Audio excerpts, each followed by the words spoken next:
Spider-Man 2 Enter Electro is often an overlooked game. It has some interesting history tied to it, which we'll definitely get into during the review. The game follows Spider-Man as he attempts to stop Electro from obtaining a source of power known as the Bionexus device, which would allow him to harness pure electrical energy.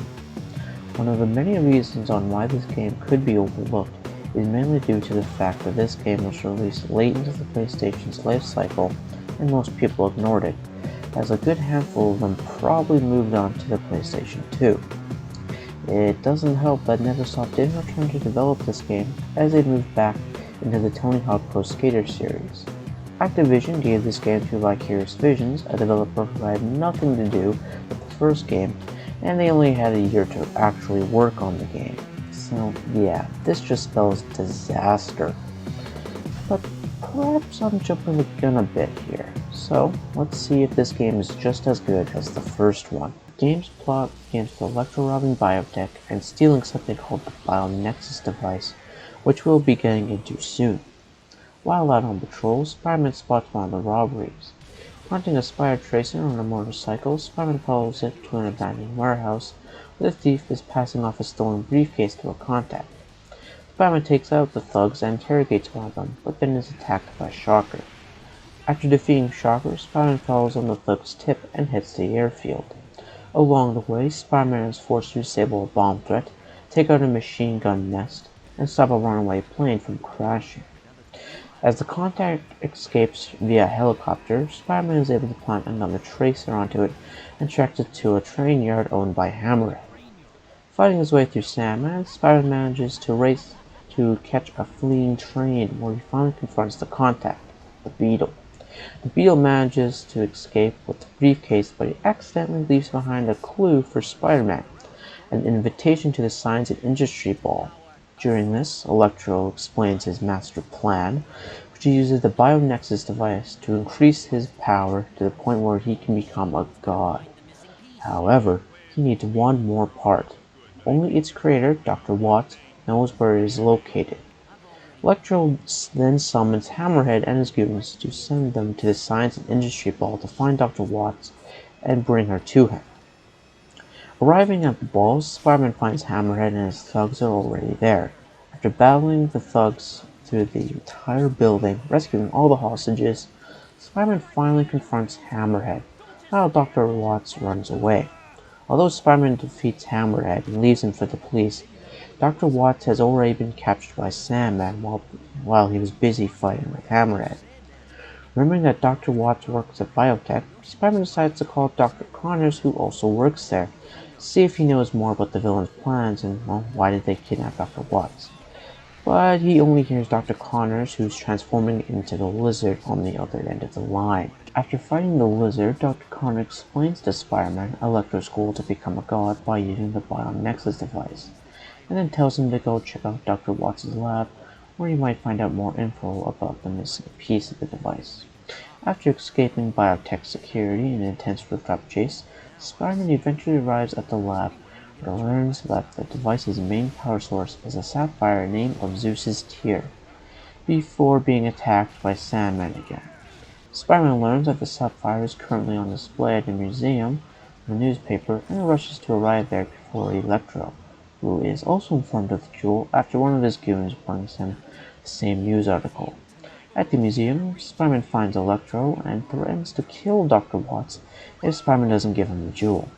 As Electro releases Dr. Watts, Spider-Man throws the jewel up in the air and prepares to whip it back to him. But Dr. Watts accidentally throws off his aim, causing him to miss and allowing Electro to catch it. The Bionexus device is finally complete, and Electro activates it and flies off. Spider-Man follows him, and the two arrive on top of the tower with an electricity conductor, where Electro uses the device to supercharge himself into Hyper Electro, an all-powerful being made of pure electrical energy. Unable to attack Electro, Spider-Man uses the power's generators to overload the Bionexus device, and after a final battle with Electro, during which his suit gets seriously damaged, Spider-Man manages to destroy the device, ending Electro's power play for good. The next day, Thor is credited in the Daily Bugle for having saved New York from Electro. In prison, Electro sits in a cell complaining over his defeat, while Hammerhead and Shocker ignore him and play poker. In a nearby cell, Dr. Octopus, Rhino, Mysterio, Scorpion are still locked up, and Shocker attempts to ask him if they know how to play Go Fish. Unlike the first game, this game's story just screams generic at times, unfortunately. And it pains me to say something like that just considering how huge Spider-Man is. I'm kinda surprised that the Green Goblin was never used for both Spider-Man 2000 or this game. He's like the biggest supervillain out there in the Marvel Universe, and they just kind of ignore him. The Green Goblin would have been perfect for this game, as well. This is a sequel, and the stakes could have been higher. The villain roster sucks ass. It just feels like they're scraping bottom of the barrel for villains that are included. Electro's plan to get more powerful has been done millions of times. It just feels so generic and uninspired. It seems to be the go-to motive for Electro. I just want something different for a change. Now, sure, you could say the same about the symbiote invasion, as that's been done 100 times too, but at least it was a surprise and unexpected, unlike this game's plot. It's not a bad story, it just feels like a mixed bag, and I feel if they were given more time to work on the game, chances are we could have gotten a better story. I'm surprised that none of the writers who worked on Spider-Man didn't come to write this story. The gameplay hasn't changed at all whatsoever, which is kinda odd considering that this is the sequel, and you expect the gameplay to have some improvements, maybe add a thing or two, but no, it's exactly the same, just copy and pasted. That's really disappointing, but that's what happens when you have a developer who had no involvement from the first game of the series. They have no idea on how this character works, and it's a damn shame. Now sure, there are some new combos that you can perform, but that's just doing the bare minimum. There aren't any new web attacks, just the same ones as before, which is pretty boring. Spider-Man still controls in a really clunky manner, so, that's great.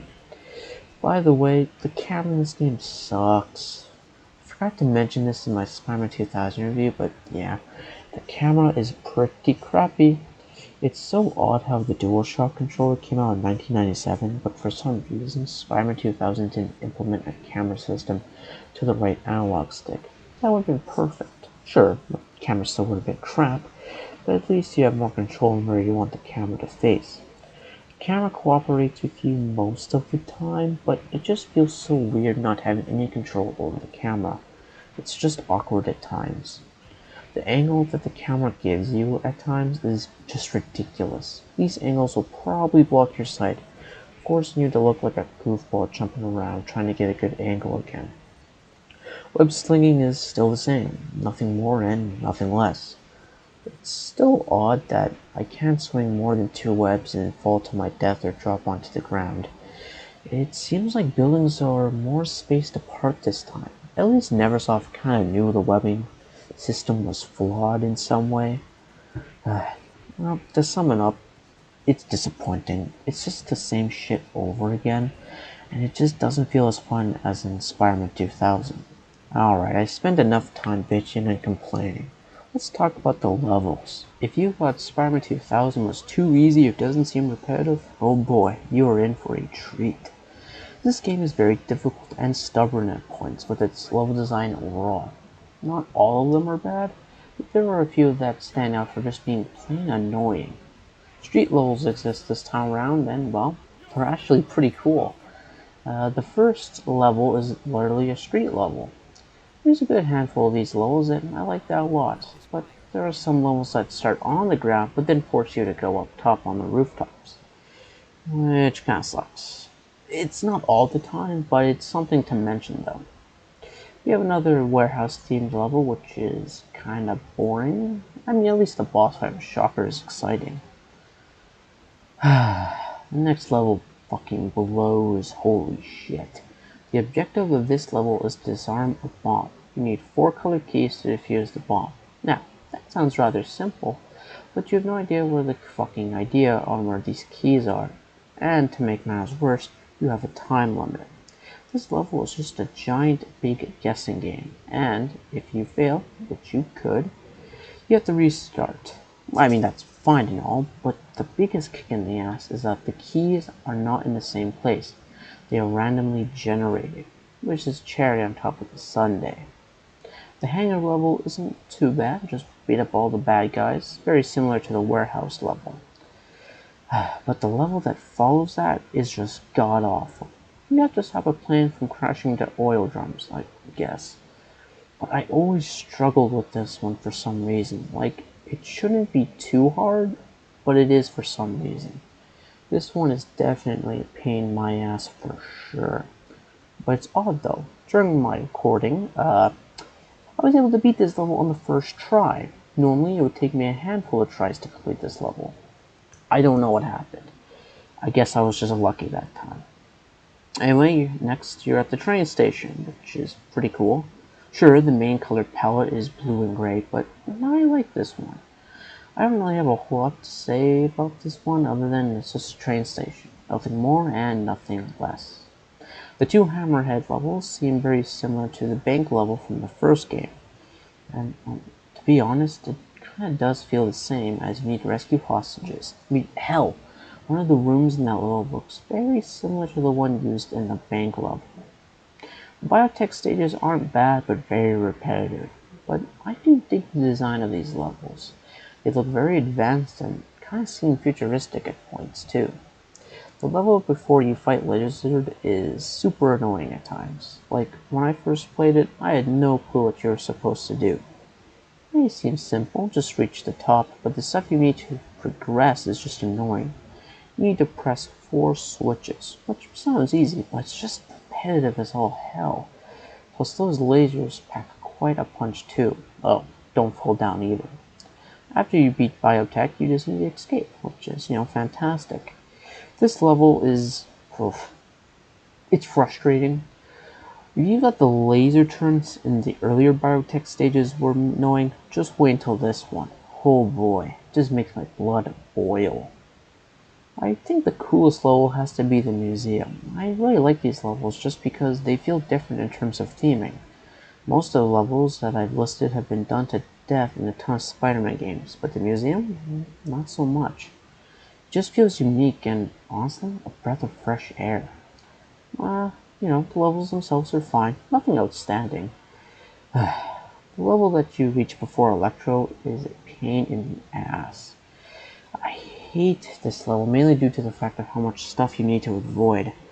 Yeah, I'm not a big fan of this one. It's probably one of the more difficult levels in the game. I hated this level with a passion, and as I was recording footage for this review, this level was just brutal. God, it was a lot more difficult than I originally thought. Overall, these levels aren't too bad, they just feel very underwhelming at times. The boss fights in this game aren't too bad, but they kind of seem like repeats at this point. They aren't too exciting, they just feel repetitive, but let's go in order and see how they rank up. Shocker's boss fight is nothing special, just beat the crap out of him and you win. It's really as simple as it sounds, and I know there's other ways of dealing damage to Shocker. It has something to do with pulling down crates, but Shocker constantly moves all over the place, so it's kind of hard to do that. You could also grab boxes, but at the rate that Spider-Man moves at, yeah, it's probably not recommended at all. Not a bad boss fight, but it won't win any awards either. Next up is Hammerhead. Good luck trying to fight him when he's using his machine gun. Web yank it, and this boss fight is very similar to the Rhino boss fight from the first game. Funny how that works. Anyway, once you yank his machine gun away, that's your opportunity to deal some damage. Yeah, this boss fight can get repetitive real quick, as Hammerhead will always run to pick up his weapon. He can be tricky, but you should be able to beat him with enough time and patience. I think my favorite boss fight in the entire game, it has to be the Lizard. Oh, what a great concept. First, you need to make an antidote by playing a minigame. It isn't too hard, but if you mess up, you have to restart, which kind of sucks, but whatever. Once you make the antidote, you just need to make the Lizard take his medicine, and oh, that's it. It's a very simple boss fight, but it's definitely a cool concept for sure. I can't really say a whole lot other than I just really like it, and I hope this concept will pop up in another Spider-Man game soon. I guess time will tell. Sandman's the next villain up, and his boss fight is self-explanatory. Spray water on him and attack. It's really a simple boss fight. It's just a matter of getting Sandman to a sweet spot to attack. Ah boy. The last two fights are Electro. His first boss fight isn't too annoying, just avoid his attacks and beat him up. Nothing more and, well, nothing less.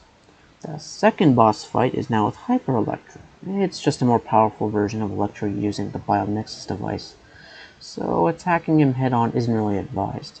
So you need to overload the Bionexus device in order to deal any damage to Electro, but you should also be aware that Electro's health will regenerate slowly over time.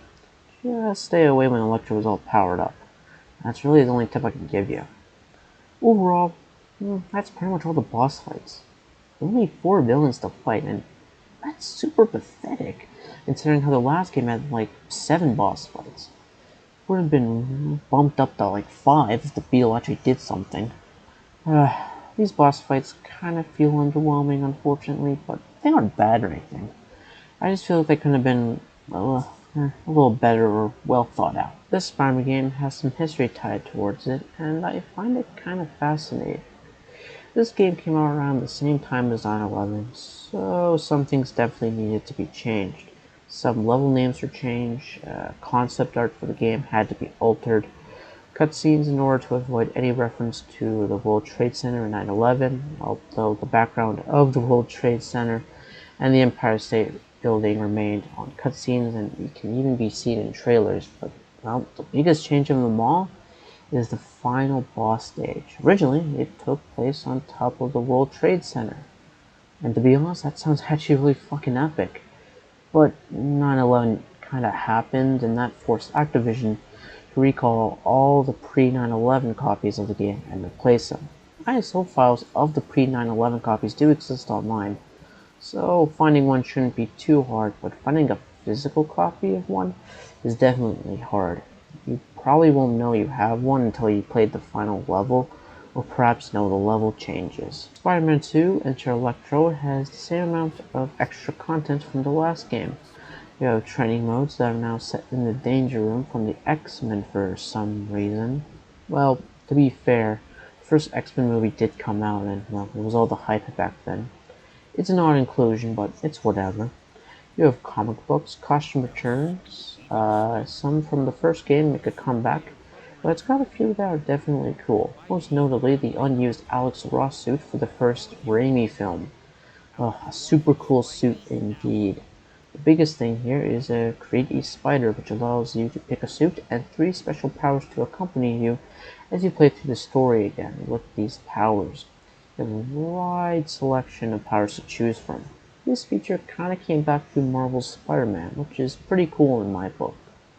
Upon being a boss, you get some cool concept art done by various Spider-Man artists over the years.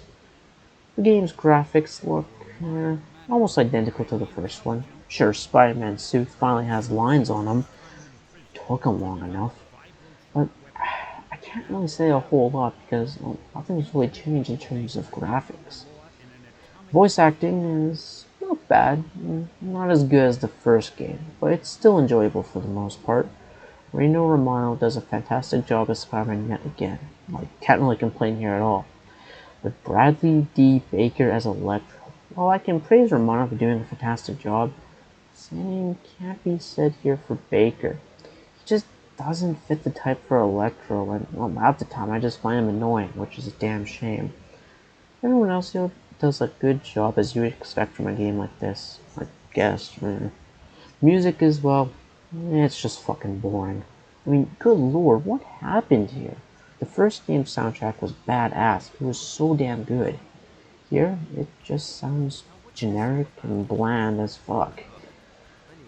It's really disappointing in my opinion. Is Spider-Man 2 Enter Electro as good as the first one? To be honest, I gotta say no. But I did enjoy playing this game again. It wasn't bad, but if it was given more time, it felt more polished, I'd be singing a different tune here. It just feels undercooked at points, and I feel that Activision only greenlit the project just to make more money. If that's the case, well, it doesn't sound too surprising, honestly. But unfortunately, I find the first one better. mainly because Neversoft knew what the fuck they were doing with the engine. I feel this game could have improved on the gameplay, for example, having you swing more than 2 whips before falling. I don't know, smoother controls, less clunky controls. Good sequels always improve on gameplay and took out things that just didn't work the first time around. This game didn't do a whole lot, it just felt more of the same stuff. If you want to play this game, go ahead, be my guest, but just don't expect it to be as amazing as the first game. But hey, it's better than the Amazing Spider-Man 2. Thank you so much for watching. If you enjoyed this video, please share and subscribe. And until next time, farewell.